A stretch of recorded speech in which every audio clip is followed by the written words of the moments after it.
Here's what you missed on Phathead and Cande in the morning. Weekdays 6 to 10 a.m. on My Country 96.1. My Country 96.1 Phathead, Cande Roth. We are looking at a decent day, about 40 to 45, mix of sun and clouds, a little windy. It was breezier yesterday than I thought it would be, Cande. It wasn't that warm. We thought, it's going to be really, really nice, and it wasn't quite as nice as we had anticipated. Agreed. I blame our local weather people. We got to blame someone. Might as well blame them. I get blamed for enough. I got to blame the weather people. I was walking around the park. I said, it's windy. It's chilly. That's right. It was supposed to be 50 and nice and everything. Didn't really turn out that way yesterday. Not quite as glorious as I had hoped. That's correct. Better than what we could be seeing. That's right. Cande, I'm very proud of myself. I did some of my best work with Outer Banks. I finished that thing up mighty that's quickly. something to be proud of. Very good. Yeah, no, good job. Listen. I mean, I really, I had to bear down on this one. You beat your daughter. Did. She's got a few episodes. That was your goal. Congratulations. Yes, thank you very much. I don't, how we're always doing recommendations for each other. I don't know if this is a show for you or not. So I enjoyed. Are you talking about the Outer Banks? Yes. Because I couldn't get through the first episode.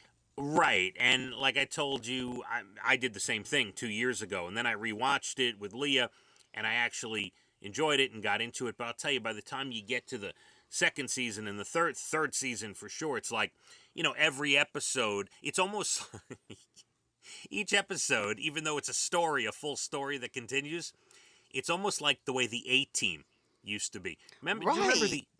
Do you remember the A-Team formula? Yes, I do. Okay, it's one of my favorite shows. The A-Team had a formula.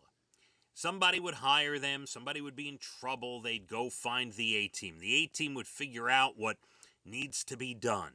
The A-Team would then run into a little bit of trouble. And then at about 40 minutes into the episode, they would have the scene where the music plays and you see them building incredible things out of nothing.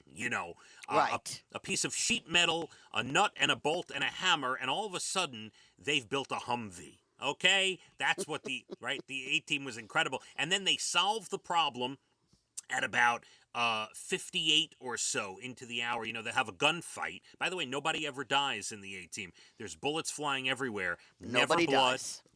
No death. True story. You gotta look it up.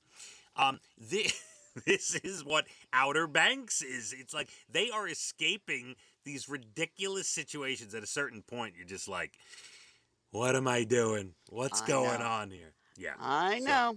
All right. I don't know if it's for you, honestly. No, I don't think so. All right. I have to tell you this story about the guy who rented a billboard to try to find a wife. All right. Not as cute and harmless as you think because it's already backfired on him. Uh-oh. All right. So 43-year-old Robert Siegfried lives in southern Wisconsin. Didn't have much luck with online dating. Right? Sounds cute. He rented a billboard. He's like, I'm 43. I want to meet someone. He puts up a billboard. Very innocent. Date Robert, Wisconsin's #1 eligible bachelor. Oh, he deemed himself that, did he? Yeah, it's cute. It's fun. There's a picture of him in a cowboy hat, a belt buckle, and sunglasses. All right. Okay? Mm-hmm. It says he's looking for a local, honest woman. There's a phone number you can call or text. He's planning on renting some more billboards over the next few weeks. Okay. No word on how many people have gotten back to him, but a reporter caught up with him to interview him about the whole thing. And he asked her out during the segment on the news. Of course he did. Of course. Then the station started really covering the story and, felt the need to list one final detail at the end of the story. They noted that last year somebody filed a restraining order against this fella. Oh. Yes. We don't have the details, but all we know, it's a 4-year restraining order that is apparently still in effect. Oh, dear. And last year, he was also facing a disorderly conduct charge, Cande. Oh. Yeah, so... He's just a criminal. So Just so you're aware. Starts out cute, maybe doesn't end so He cute. wasn't thinking with a full deck, was he? No. He didn't think this through very well. No, I don't think he did.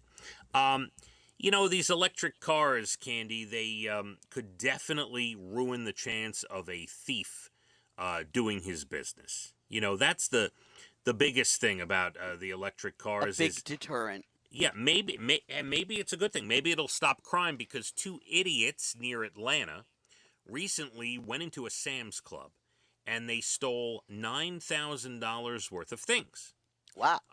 Electric stuff, gaming systems, electric toothbrushes, just whatever, a bunch of stuff, totaled $9,000. Well, cops caught up with them 10 miles down the road when they had to stop for 30 minutes to charge their Tesla. Candy? Uh-oh. They hadn't thought that one through. No, they didn't think that through. Now, I'm just a normal guy who sits on my couch, who thinks about these things and says, I'm not driving to Delaware. I'm not driving wherever, pick a spot, right? In an electric car that I need to stop and hook it up to a thing and wait. I think it goes quite a bit before you have to do that. I don't know how far it goes, Candy. All right. That's a but then well, you have get to some stop and get gas. Yeah, it takes me 2 seconds. You stop, you fill up, you're on your way. Easy off, easy on, right? Easy on, easy off, whatever. I'm not stopping for over a half hour to charge my Tesla. Now, one day I might be forced to. You never know. You never know.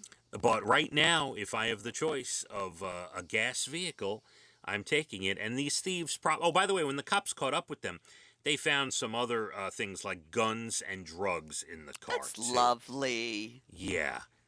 Where'd they get this Tesla from is what I'm curious about. I have no idea. I wouldn't know a Tesla if it ran me over. Oh, come on. You don't know the symbol? I don't know. I mean, we'll be driving and Brian will be like, oh, look at this car. Look, I don't see I'll tell you the color if you're lucky.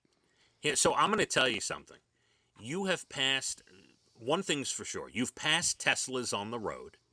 And here's the other thing. They're not as glitzy and fancy as you're thinking. So most of them, the ones I've seen, remind me of the old Volkswagen Bug, actually. Really? Yeah, now they're a little sleeker in design than the actual Volkswagen, but they're small. They're small and you're saying to yourself, "Oh, I've never seen a Tesla," because you're probably looking for a Ferrari. They don't look like Ferraris. They look like old Volkswagens. It's not what you think. So, yeah. Anyway, I'm sure you've passed many, many Teslas on the road. All right. If you say so, I believe you.